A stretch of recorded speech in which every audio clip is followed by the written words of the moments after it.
আলহামদুলিল্লাহ ওয়াসসালাতু ওয়াসসালামু আলা রাসূলিল্লাহ।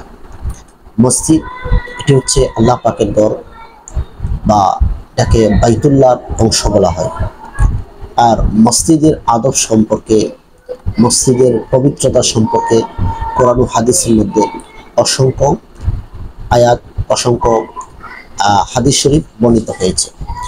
তো মসজিদেরকে কীরকম আদব করতে হবে বা একটি ওয়াকিয়া আসলে আমরা শ্রবণ করি।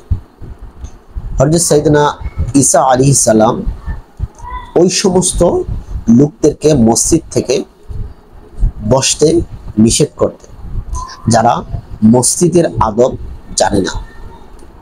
একবার হযরত ঈসা আলাইহিস সালাম মসজিদে কিছু লোককে বসা অবস্থায় দেখলেন যারা অনর্থক কথাবার্তা বলছিল।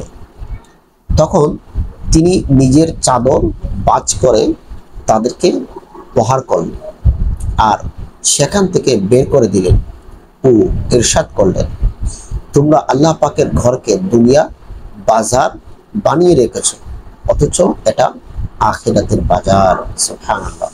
তো দেখুন, হযরত ঈসা আলাইহিস সালাম উনি আল্লাহ পাকের ঘরকে যারা অপবিত্র অথবা কথাবার্তার মাধ্যমে বাজারের মতন পরিবেশ করে দিয়েছিল, তাদেরকে উনি মসজিদ থেকে বের করে দিয়েছিলেন।